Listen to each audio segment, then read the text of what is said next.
Welcome to Into the Darkness, where we dive into the most spine-chilling and captivating true crime stories from around the world. Each week, we take you deep into the heart of the darkest mysteries and the most notorious criminals. Our detailed narratives, gripping voiceovers, and vivid visuals will immerse you in the thrilling world of true crime. Subscribe and hit the notification bell to join our community of crime enthusiasts. Get ready to uncover the truth, face the terror, and remember, every story hides a shadow. Now, let's dive into the darkness. Shackles of delusion. In the crisp mountain air of Boulder, Colorado, Jane Thompson's life unraveled. The pandemic of 2019 forced her and millions of others into their homes. For Jane, this confinement would transform her from a loving mother to a radicalized conspiracist, her journey culminating in a shocking act of rebellion that would shatter her world and change the course of her life forever. Nestled against the foothills of the Rocky Mountains, Boulder, Colorado is known for its stunning natural beauty, vibrant cultural scene, and progressive values. The city, with landmarks like the University of Colorado Boulder and the bustling Pearl Street Mall, offered Jane Thompson and her family a picturesque and intellectually stimulating environment. Jane, a 35-year-old homemaker, had always been a pillar of her community. Known for her dedication to her children's well-being and her involvement in local activities, she seemed like any other devoted mother and wife. However, the pandemic lockdown would unravel the fabric of her seemingly perfect life, leading her down a path of radicalization and ultimately, criminal activity. Jane's life revolved around her family, her husband Mark, a dedicated school teacher at Boulder High School, and their 3 children, Emily, aged 10, Jacob, aged 8, and little Sophie, just 4 years old.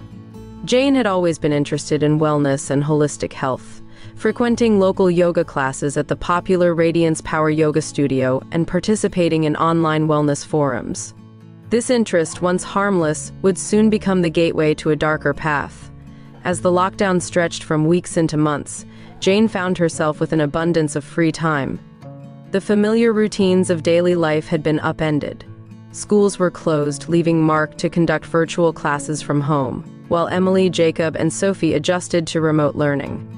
The once vibrant Pearl Street Mall now echoed with silence, its bustling shops and cafes shuttered. To cope with the isolation, Jane began spending more hours online, engaging with wellness communities on social media platforms like Facebook and Instagram. Initially, these groups provided solace and a sense of connection in an isolating time. She found herself engrossed in discussions about natural remedies, meditation practices, and holistic health tips. However, as Jane delved deeper, she encountered discussions that sowed seeds of doubt and mistrust about the government's handling of the pandemic. The first hints of trouble appeared in the spring of 2020. Jane stumbled upon a series of posts questioning the safety and efficacy of the upcoming COVID-19 vaccines. Though she had always been a cautious skeptic, the fear and uncertainty of the pandemic made her more susceptible to these claims. Influential voices in the wellness community, such as prominent bloggers and alternative health practitioners, espoused conspiracy theories, claiming that the pandemic was a government ploy to control the populace. Jane's engagement with these ideas marked the beginning of her transformation. Her daily routine now revolved around these online interactions. She would wake up early before the rest of her family to catch up on the latest posts and discussions. She would stay up late into the night, her eyes glued to the screen, absorbing every word. The once vibrant and social Jane became increasingly withdrawn, her world shrinking to the size of her computer screen. By the fall of 2020, Jane's online interactions had grown more intense and alarming. She discovered fringe forums on platforms like 4chan and Parler, where conspiracy theories flourished unchecked. The camaraderie she felt with these virtual communities began to replace her real-life connections. The line between reality and conspiracy blurred, and Jane became convinced that she was part of a greater mission to uncover hidden truths and protect her family from imaginary threats. Jane's participation in these groups went beyond passive consumption. She became an active member, contributing her own theories and spreading the misinformation she absorbed. She created pseudonymous accounts to maintain anonymity and joined encrypted messaging groups to communicate with other extremists. Her new beliefs led her to participate in local protests against lockdown measures. She connected with other like-minded individuals who shared her distrust of the government. Together, they organized rallies in front of the Boulder County Courthouse and the state capitol in Denver, brandishing signs that read "Freedom over fear" and "Stop the tyranny." Jane's commitment to the cause grew with each protest, further alienating her from her family. As summer approached, Jane's skepticism about vaccines, initially mild, began to intensify. She started following a prominent conspiracy theorist named Daniel Bishop, whose podcasts and YouTube videos provided a constant stream of alarming theories.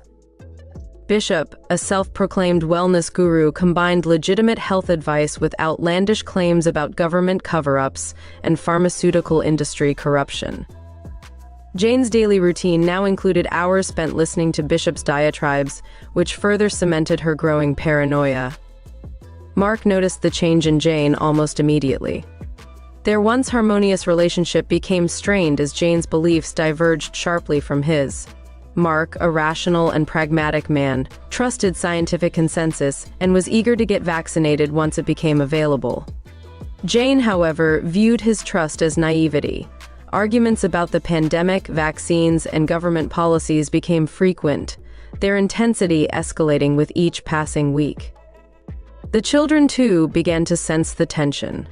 Emily, the eldest, asked questions about the arguments she overheard, while Jacob and Sophie seemed more withdrawn, confused by the changing dynamics at home. Jane's obsession with her online groups led her to neglect her responsibilities. The once tidy home became cluttered, meals were haphazardly prepared, and homeschooling duties were often left to Mark. As the 2020 presidential election approached, Jane's newfound community began discussing plans to interfere with the electoral process. Convinced that widespread voter fraud would undermine the election, they aimed to disrupt the certification of the results. Jane's dedication to the cause overshadowed everything else, including her responsibilities as a mother. She spent less time at home and more time traveling to participate in rallies and meetings. In December 2020, Jane made the fateful decision to leave her family. Mark was devastated but powerless to stop her. Jane joined a group of far-right activists and traveled to Washington, D.C., determined to take part in what she believed was a historic movement to save the nation. The journey from Boulder to the nation's capital was fraught with tension and anticipation. The group's activities escalated in the weeks leading up to the election certification. They attended secret meetings in rented conference rooms and communicated through encrypted apps to avoid detection by law enforcement. Jane's role within the group grew, and she found herself at the forefront of their plans. On January 6, 2021, Jane was among the thousands who gathered in Washington, D.C., for what would become a day of infamy.